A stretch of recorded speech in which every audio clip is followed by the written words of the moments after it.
Thank you very much first. Thank you for attending my presentation. I hope you will find it useful for you. As you can see, I'm going to talk about data contracts. But first, let me introduce myself. Recently, two passions drive me, building data platforms and pushing my limits in the water. 1 month ago, I was capable to swim finally 5 kilometers in the sea in Greece. And next month, I hope to cross continents in Istanbul, Bosphorus Strait. And that's also a cool experience. It's about chaos in your head and how you control your emotions. Quite cool experience. I would recommend you. And let's switch back to my technical background. In 2016, I joined Georgian startup Pulsar AI, where I created first chatbot framework for Georgian language. It was 2017 already. And actually worked on different AI tools like social media monitoring tools, sentiment analysis tools. Later, I continued my career in Toptal freelance network. Probably you are aware about it. It was quite a long time, and I worked on different scale projects from Fortune 500 companies like Midea and to the smaller scale startup or hedge funds. And since April 2024, I continued my career journey in Indus Windows, it's US-Lithuanian company, door and Windows manufacturing company. And my first initial project was building the modern data infrastructure for them. Well, in Indus, we have different internal teams and different projects. Production planning, as the name says, like that software that helps people to plan these terminals and what's going inside in manufacture. Internal HR software, or we call it People Hub, it's for HR. And drawing and calculating software are different estimators or drafters. They're using it for estimate window size, fix these parameters, and do a lot of calculations because it's kind of done for very big buildings, sometimes for skyscrapers. This is just example of 3 projects, but actually there is much more. Why I'm talking about these projects? Because I built modern data infrastructure. I started collecting this data into data warehouse, and after I ran into a very typical problem that happens in a lot of organizations. Software engineers start modifying the transactional databases, schemas, without letting us know, and without thinking that it can break all downstreaming processes. Data pipelines was failing, DBT models also started failing or just not working, and reports, they get delayed, and in the end, our end user managers were calling us and saying, we need this report, but it's getting delayed. We had this problem, and fortunately, for that moment, my team in Lithuania, they attended biggest big data conference. It was also in Vilnius. And there was nice speech by Evgeny from Zalando, and he was sharing their experience, how they fixed this problem in Zalando with data contracts. And why we decided, why not? Why not to try, use this experience in our company and try, maybe it will help us to coordinate working with different teams and finally fix this issue. Because before it was verbally agreement or different ways, but it wasn't solution.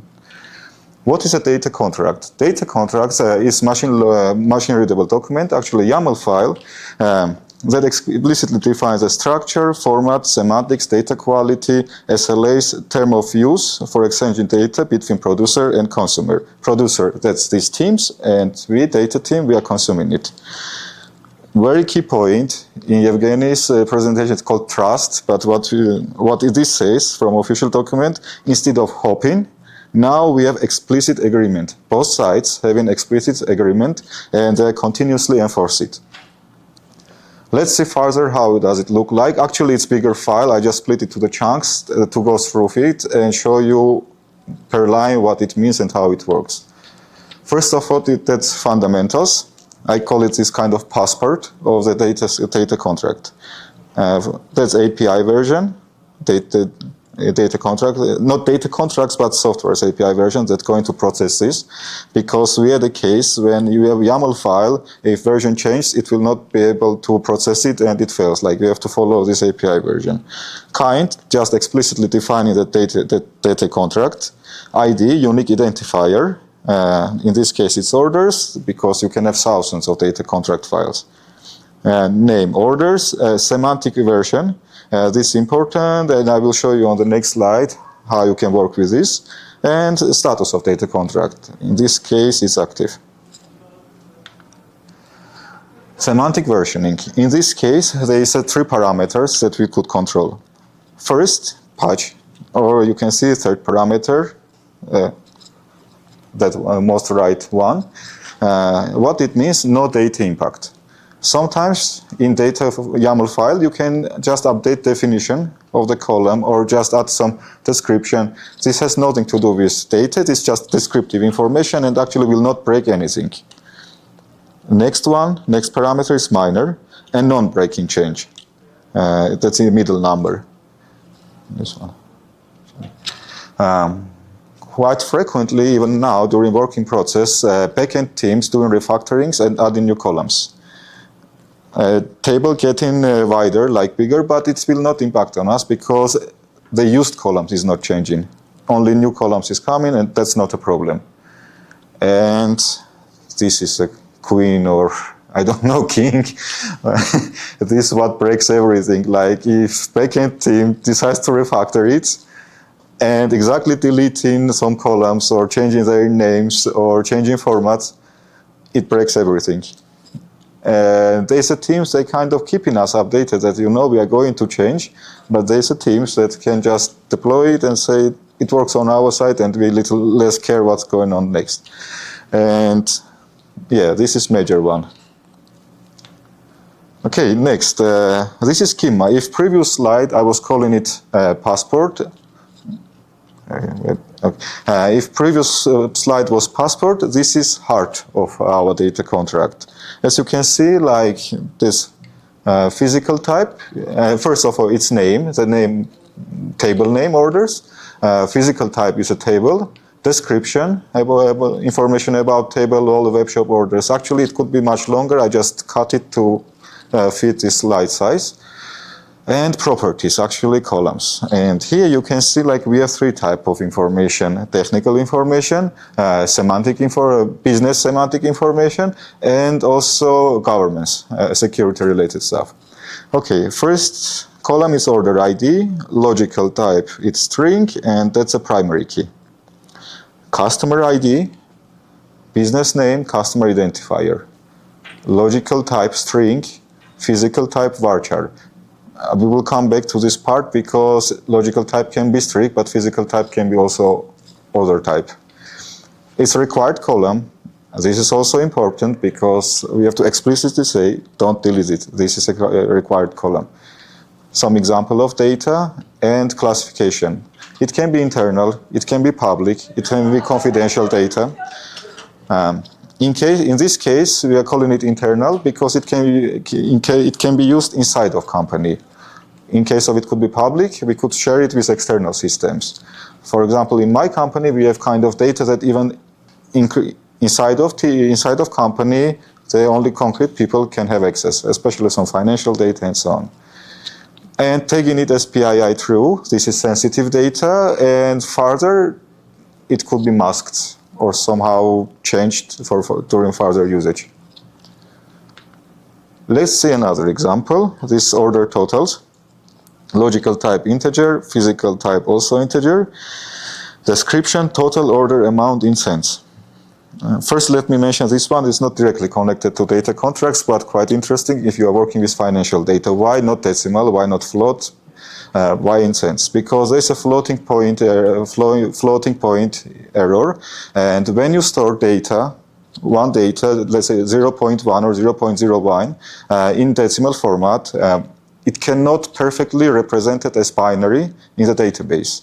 When you have it 1, you don't even realize it. But when you have, let's say, some tax records, and there's millions of records, it aggregates, and in the end you end up that number is not correct.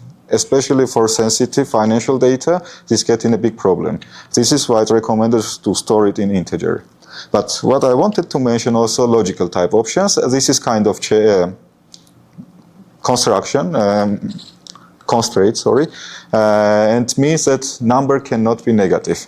it only should be positive because money cannot be negative. And this can be used for other cases as well. This, remember 2 slides ago I said take attention, but logical type can be string, but physically it can be stored as a text. The difference, text is much bigger than varchar. But sometimes we can have also UUID. Logically it's still a string, but it's stored as UUID for optimization perspective, and it's probably used as primary key for primary keys. And example is shipped, just text. Data quality. In data quality, from first class, you can recognize there's 2 ways to run this data quality check.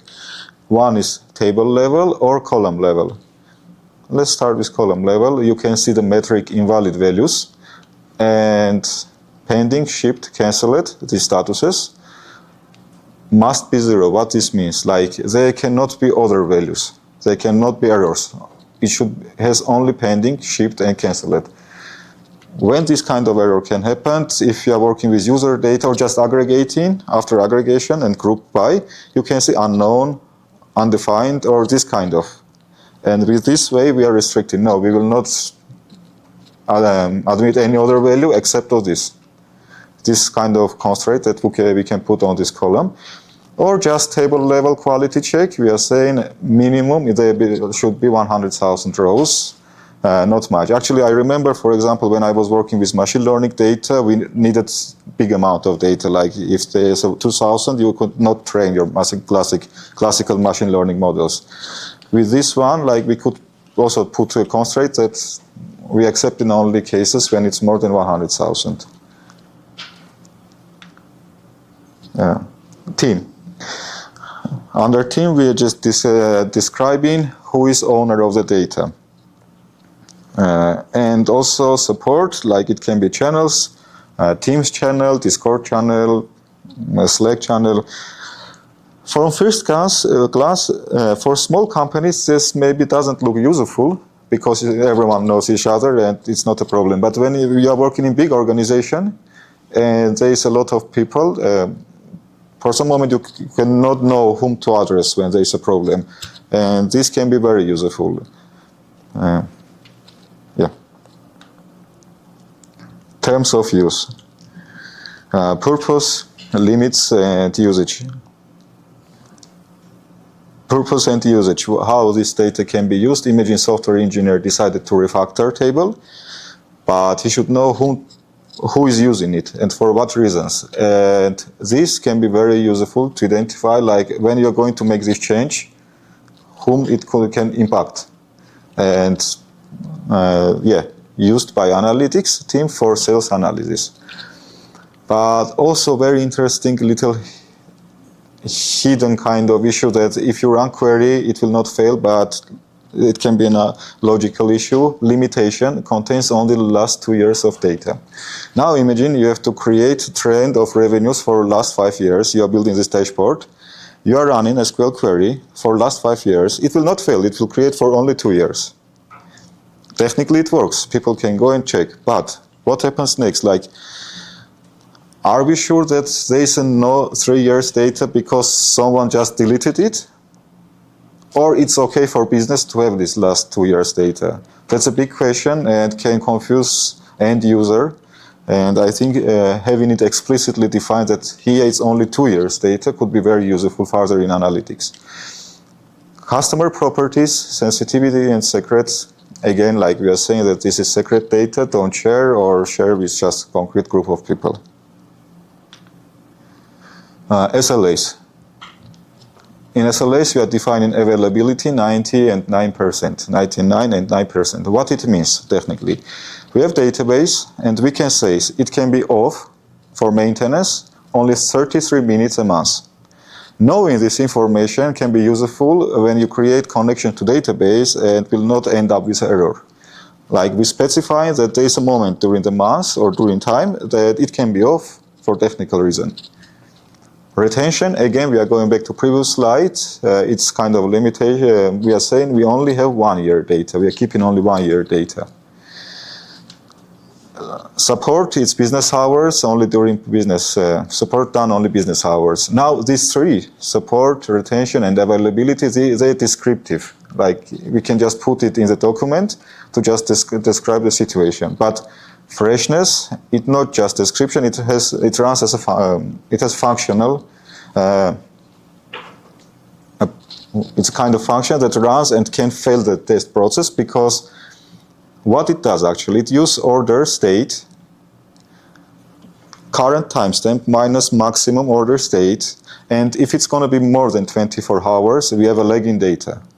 This very frequently, by the way, happens in our company. This happens because of sometimes failed tags. We are using DBT, freshness check. It was also mentioned like a few presentations ago. But again, very useful in practice, and you can take control that your data is fresh. Last one, but a very important one, that's servers. In this case, it's PostgreSQL servers and definable parameters.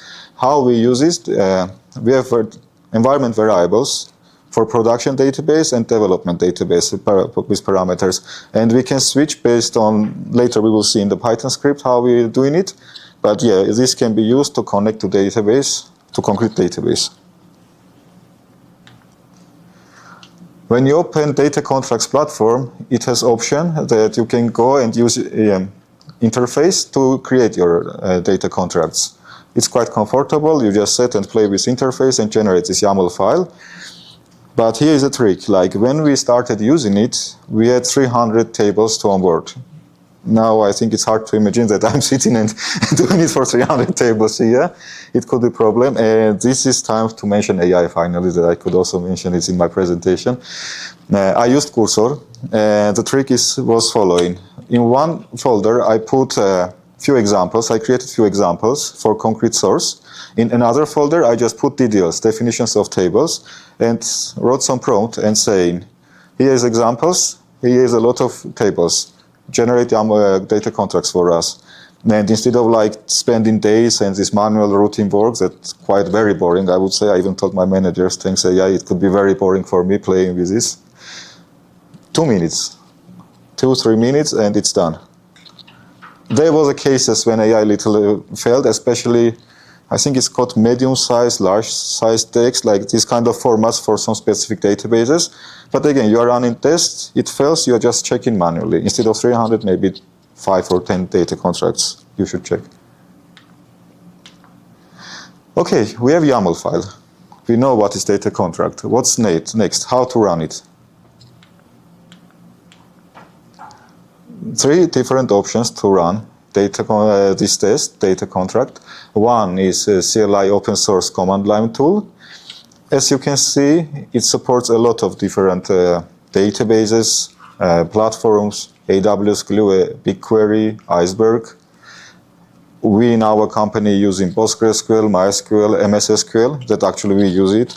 But I would recommend, like list is very big, I could like continue for 5 minutes just saying what tools they use there, but you can go to this link and find if it's also appropriate for your company and tools that you are using. Just example how output could look. Check the field line item present and test passed. It has the type UUID, it's also passed. Sometimes they can just change UUID to ID, let's say so, and it breaks because when ID is integer, UUID is other format, and especially when you are doing range, sometimes it can fail. This is also important. Remaining is quite same, but yeah, has no missing values, present, and blah, blah, blah. Data, this is the best part. When you see data contract is valid. There is nothing to do with this.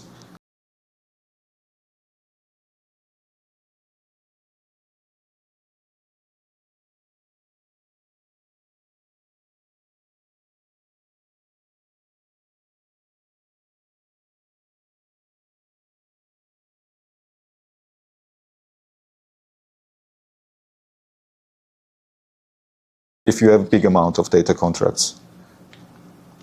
And Docker version, there is a Docker image officially, just need to pull and run. Also cool if there's dependencies or something, if you don't want to think about all of these problems, just want to run. I personally run it with when I test it locally in my laptop, I'm using Docker version. Okay, we are at the moment when we know how to run it, we know this very cool tool exists, nice, but how we use it in Intus, because again, we have a lot of projects, and there was a lot of questions. Who is actually? I will change the next slide. Who is going to responsible for like failed data contract? It's going to be that software developer who is working in that team, or it's going to be maybe analysts that should also update and push on the GitHub, or it's going to be me, like actually end up with me. Like, it's me who does it, and yeah, I am updating these data contracts. Another question. How we integrate it in our system. They said more than 10 projects. Should we refactor all these projects, or how we will run it? Maybe on data engineering side, I each time should run and check these databases if something changed on scheduled way. But after we made it event-based, which is more practical, like as soon as this change happens, it reacts instead of like running on scheduled daily basis, let's say so. And this is also critical for me, coordinating collaboration between developers, engineers, and analysts. 3 different teams and different managers, not the same manager. We have to work together. By the way, all they have their schedules, their tasks, and you know, like one says I will do it after 2 days, another one says I have more priority tasks, and it also causes chaos. We needed some solution for this one.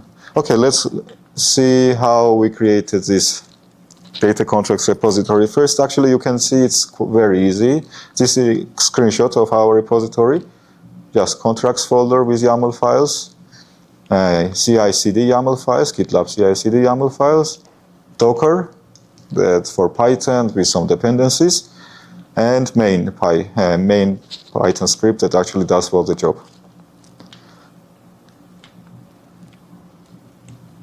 This is subfolders. I wanted to show, when I started my presentation, I mentioned it like we have this people hub, let's say for internal HR software. There is a mapping between this folder and the repository name, like one folder name equal to one repository in the company. And people hub contains YAML files, separate YAML files for each table. There was idea maybe to keep all tables under one YAML file, but it could get very hard and mess, because imagine having 20 tables under one YAML file, it could be hard. Instead, just having small but a lot of YAML files. And MainPy script, what it does, it takes 2 arguments, repository, repo name, and environment, production or development, because they're different databases actually, depends on the environment. It runs data contracts tests, and when it fails, it sends email to ticketing system and automatically opens ticket. This is how it looks like. Data contract, this real scenario, from real problem that I just made a screenshot to show you. Zabbix alert, validation failed for stock project in the environment. Ticket owner, first they assigned it to the teams. In this case, Victoria. Yeah, actually it assigns to engineer. I will mention it as well. Data quality validation, it failed, and here's the reason why it failed. Before I will continue, I want to say, like, when it failed, no. This presentation, it will go even more detail in this. How we integrated it with 10 projects, 10 and plus projects. This is some screenshots from GitLab CI file. For each project, DevOps put these jobs. Based on the condition, like CI commit branch should be equal to develop, or this is for prod, like main branch. It triggers another GitHub repository and runs pipeline in another repository. And here we have defined, when a pipeline runs this job, it just triggers main script. You see variable, this sends repository name, and this says environment. Like absolutely separate project, it just run it. it's not, they're not dependent each other, loosely coupled system, I would say, like each working independently. And yeah, it runs and checks, okay, for dev database, for this project, there is something changed. Run test, failed or not. And same actually for production job. Now important, this coordination and how this done.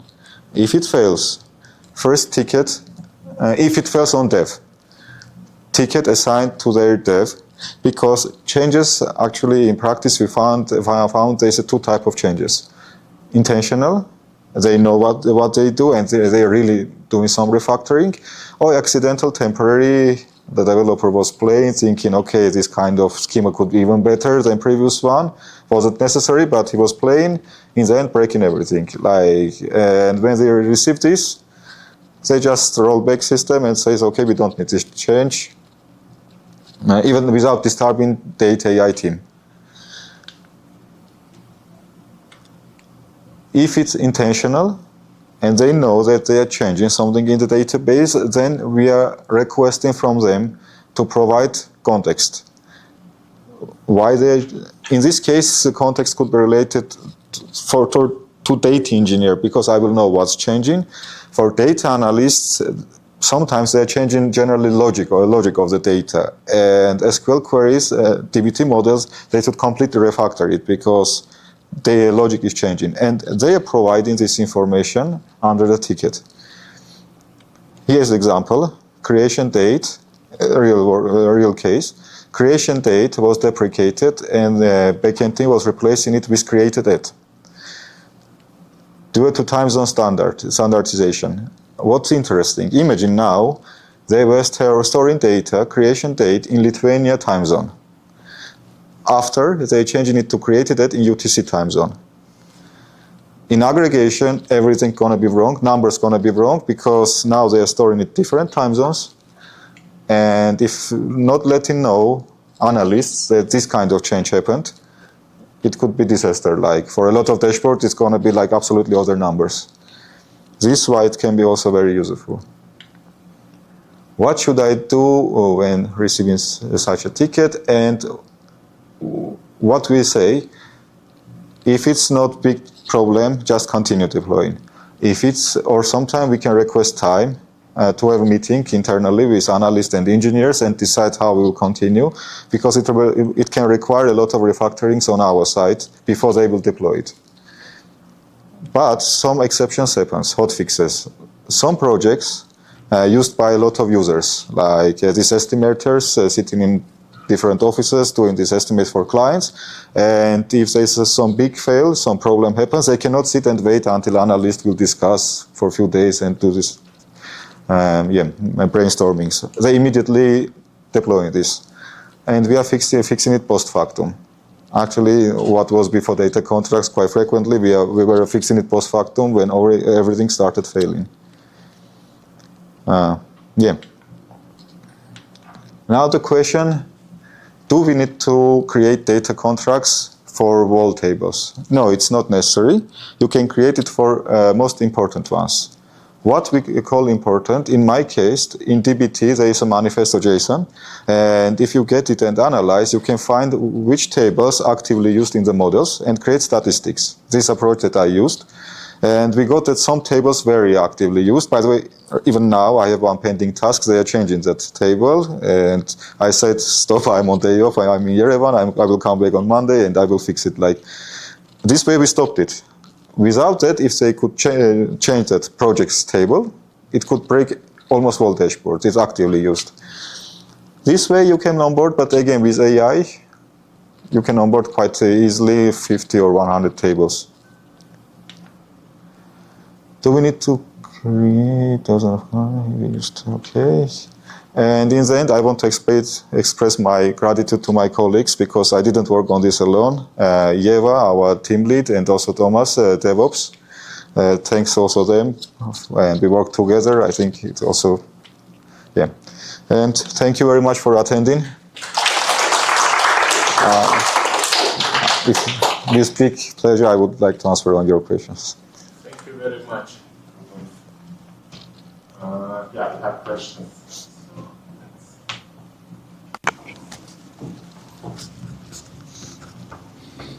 Thanks, Rodolphe. It's very close for me as a data engineer also.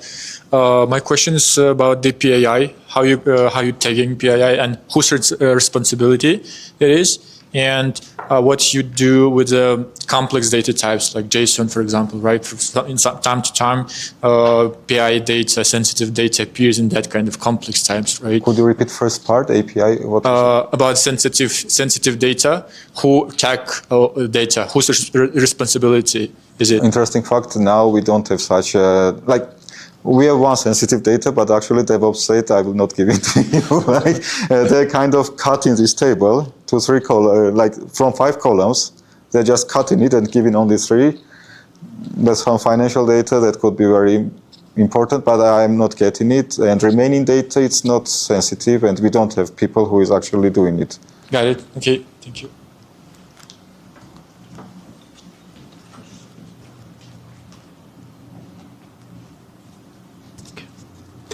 Thank you for a very interesting talk.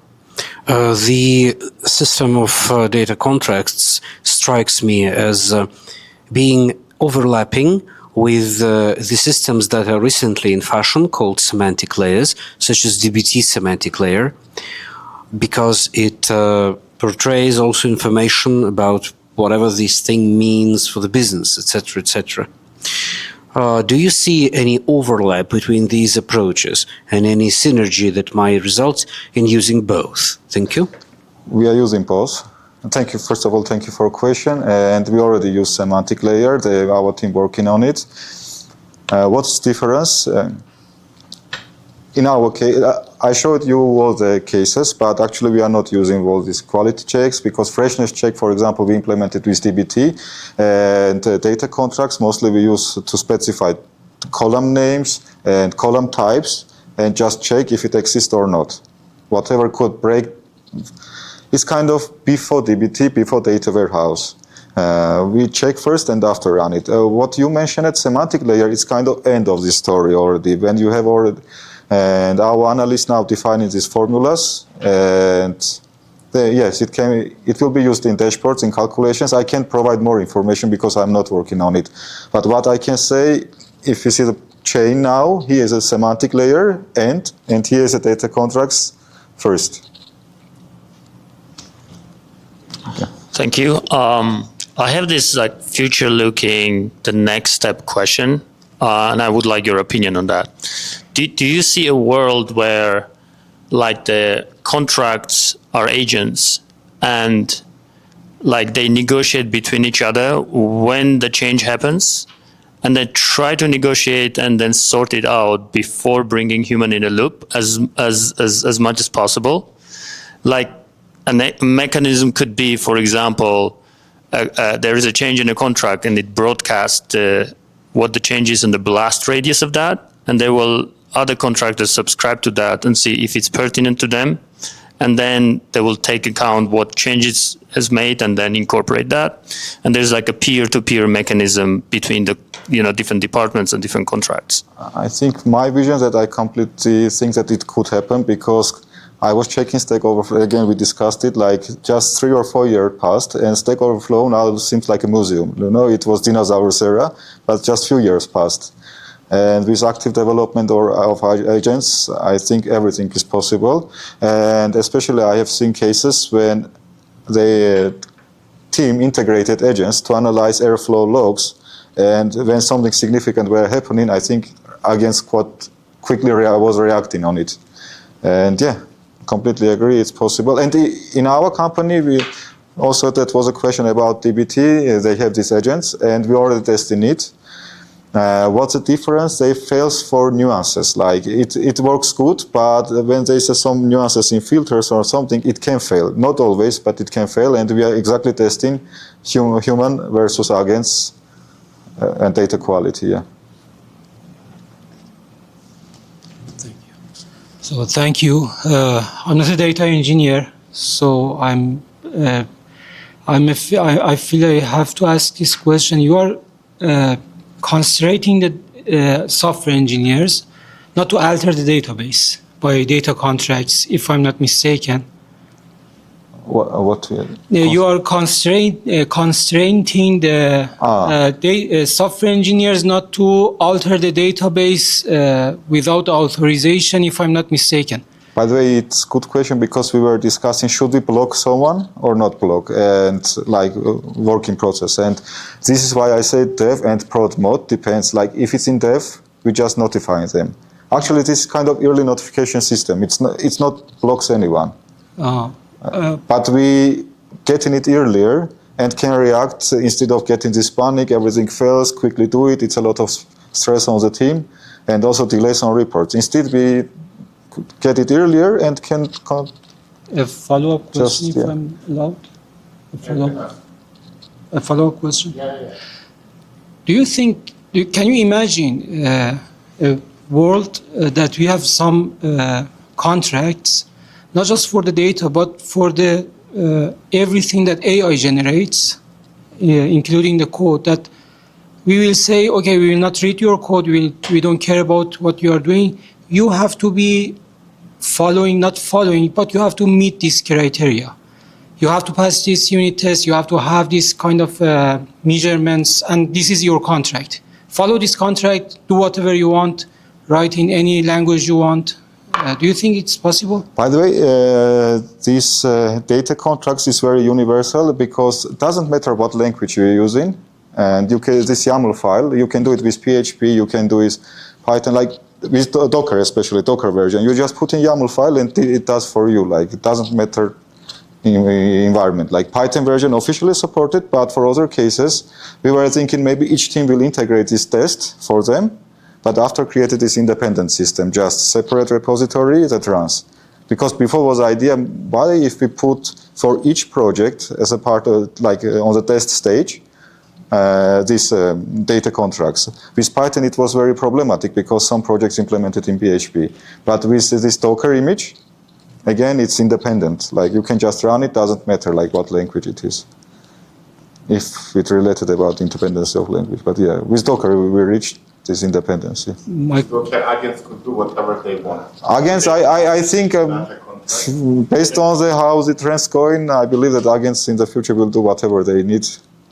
I hope we will have some delay because I don't want to lose my job. I believe in good future, but let's have a little delay. Yeah. I wanted to ask if you're familiar with the data observability tools like Monte Carlo and which do this proactive monitoring of changes and data changes, and how you think these two approaches collaborate, because this approach is preventing or notifying whenever change is happening once on the code level, but the data observability tools, like they're constantly monitoring. So if something happens, you get notified or you get alert, and then you get a sign of now also AI bot which helps you identify what changed. Do you use that as well or not? Not, we are not using it, but you are from Service Titan maybe? Yeah, because I had this conversation yesterday that with someone, I forgot your name, but she was representing, she was from Service Titan, and I didn't know Monte. First of all, I didn't know about that tool because it was very like Monte Carlo. Probably it's for statistic, like simulation, and I was a little confused how Monte Carlo related to data, like this way. But what interesting, why I don't know. I was thinking, okay, this really exists. Why I didn't know about it? It's mostly accidentally when we had this data contract issue, and when my lead I was on this conference, she bring this idea immediately the moment when we had this issue. I implemented, it worked, and we didn't continue like exploring other tools. Just accidentally, these multiple factors happened together. But what your colleague yesterday said, Monte Carlo is not cheap tool. It's expensive tool as far as I know. Depends how you use it. Yeah, but data contracts is $0.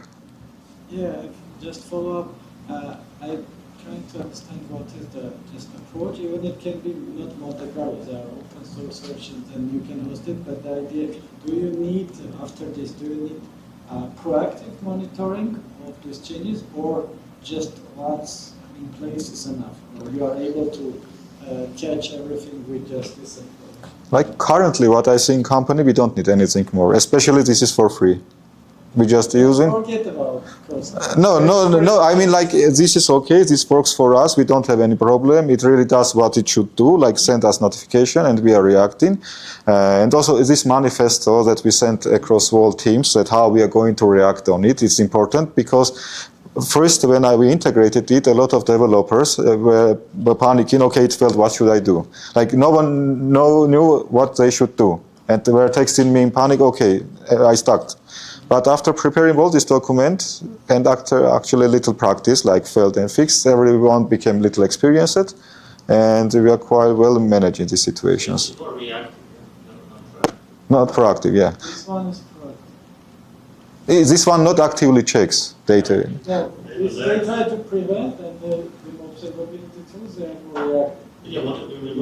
But what they do is not reactive. It's not, no, it happens, this checks only the moment. It happens after they did some change, but maybe we can continue after. Yeah, no, we can. I just want to show this one because this triggers only in two cases, this kind of event-based, when they commit on develop or on main branch. Two cases. It's not constantly, it's not checks database like actively. If somebody goes manually changes, drops the fields, then you don't catch it, right? Yes, we will not catch, but actually it's never, like the last 2 or 3 years, it never happened. Good discipline. Like this very frequently happened, what I mentioned it. But that someone deletes. Actually, I am quite actively saying, guys, if you want to work with table, get read-only access because it's good for you, good for us. And you know, like if something happens, you have columns that it's not because of you. You have just read-only access to the table. That's actually, Such a talk when we have like half of our story had a question. It's nice actually, yeah. The best part. Yeah, thanks a lot for your insights. I wanted to ask, so whatever you presented relates to the tables. Do you think there are data contracts or something similar for other data modalities, let's say images, audio, video, and how they can look like if there are such things? I don't know. Again, better to check. I don't know if took a picture of it, but on their website, there's a big table on GitHub mentioning everything. And I personally not working with this kind of data, but actually could be interesting because now we have AI team who is working especially with image processing. Yeah. Thank you. Another question. So my question is like during integration of this process, like you already mentioned that there was a kind of resistance or panic or people just don't want to do. And what about like the current set of things? Is there like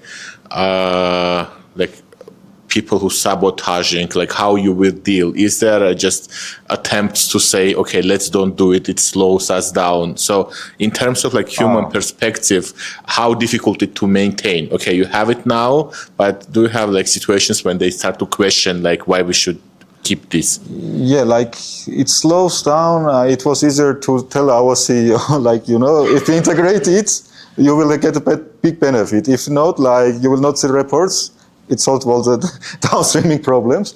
But in general, we have clear plan, like it fails, ticket assigned to you, and after discussion starting, it's not about I wish or I'm not wish. No, we have strict requirements. It fails, ticket on you, and we should work. Again, we are showing that downstreaming issues, like we had it a lot of times.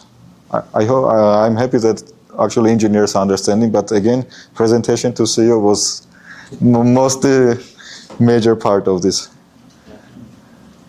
Any other questions? No. The only thing I learned today that you can easily spend a lot of money in Monte Carlo. Try data contracts. Thank you very much, Rudolf. Thank you very much for attending. It was a pleasure.